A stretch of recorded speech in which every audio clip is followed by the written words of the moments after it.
All right, girls and boys, it's August 26th, another busy day on campus. I wanted to preface by talking about neuroatypical people or people on the spectrum who think in neurodivergent ways or outside of the box. It is usually us who sees the bigger picture and able to put convergent thinking together, that is, using the facts and to draw a picture. So I got some great videos I'm going to play here in a second, some clips I chopped up for this in particular.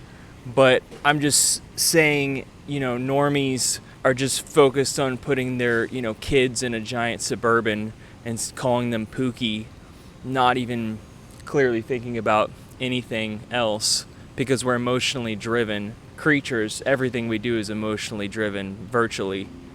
But I try to be as objective about things as possible.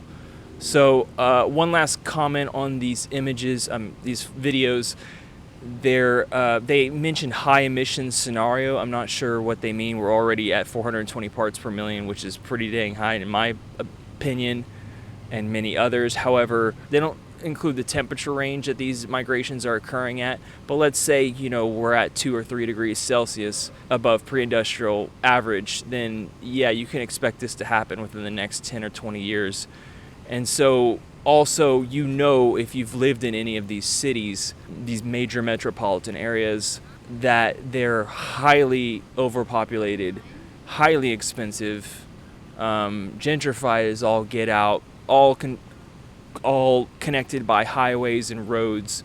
It's damn near impossible to do or get anything without a car. Public transportation is okay, but we're talking about hundreds of millions of people moving across the continents of the world. But in this case, I'm talking about America.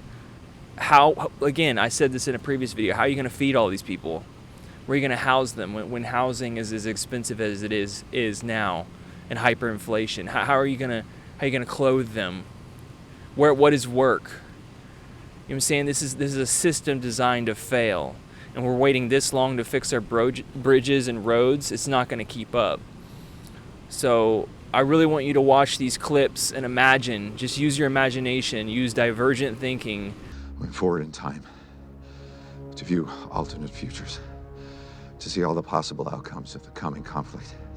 Process what this might look like in real life as the climate migration occurs. Okay, it's another hot and steamy summer day. I'll play the clips. Love you guys. I'll talk to you later. For 6,000 years, these regions in North America are where temperature and precipitation have been most suitable for human survival. Researchers project that even with moderate carbon emissions over the next 50 years, that niche zones will move north. If carbon emissions continue at a more extreme rate, the zone will move even farther north. But Americans have been moving in the opposite direction, to parts of the country with some of the most extreme climate dangers, like more and more days of scorching heat. Scientists have developed a range of different scenarios for how carbon emissions could affect our climate. If carbon emissions continue to grow sharply, we may see extreme levels of carbon concentration in our atmosphere. But climate change could be plenty devastating, even in the scenario where emissions grow at a more modest pace. The South and parts of the West will endure dramatic losses in agriculture production, with some counties in Texas suffering the worst. Warming temperatures could spur more production in northern states like Minnesota.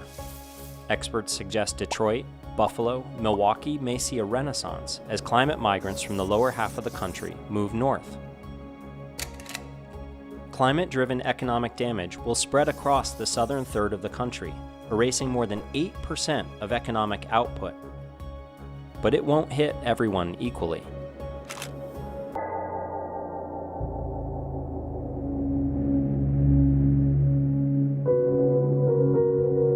Early this year, homes on a beach near Boston were condemned and then demolished because of sea level rise.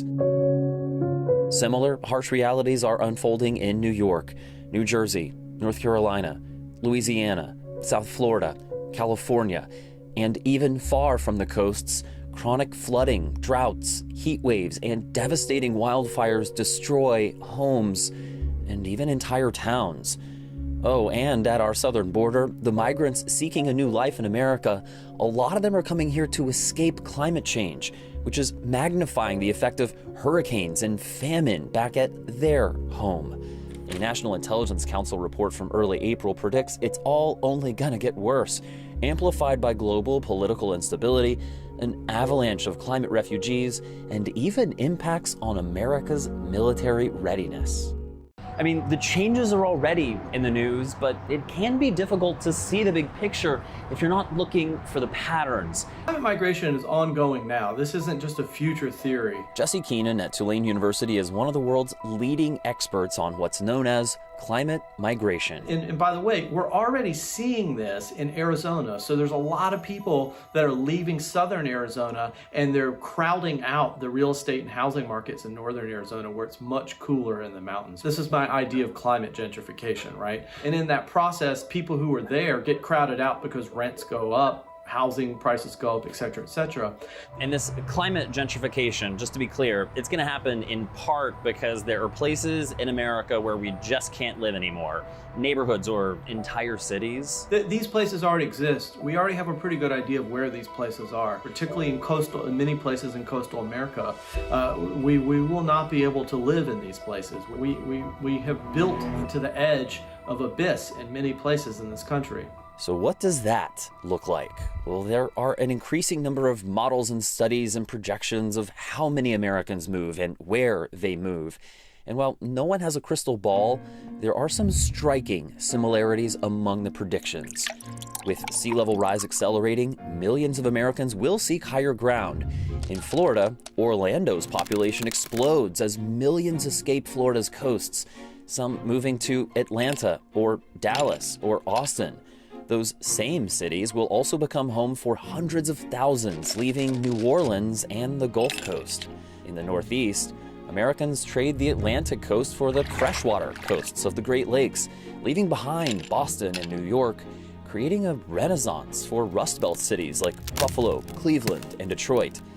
And far from the coasts, Americans face catastrophic floods along the Mississippi River, devastating drought in the Great Plains, and that forces millions toward Chicago, Minneapolis, and Denver. Out west, it's massive wildfires, drought, and prolonged heat waves.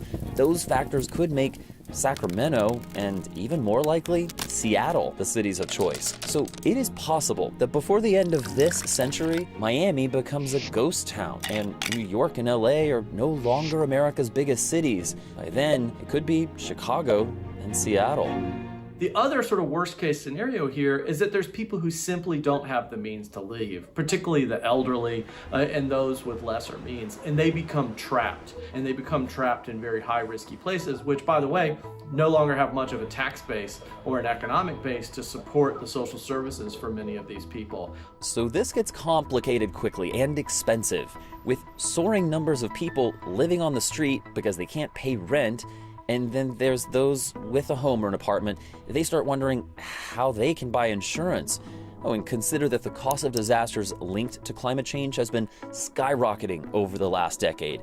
That has been making insurance more and more expensive. And in our lifetimes, there will be great despair and great loss of life and great loss of wealth that will come with climate change. The real question is, those of lesser means, particularly in a society with growing inequality, how do they adapt? How can they afford to adapt? How can they even afford to move somewhere else to start a new life?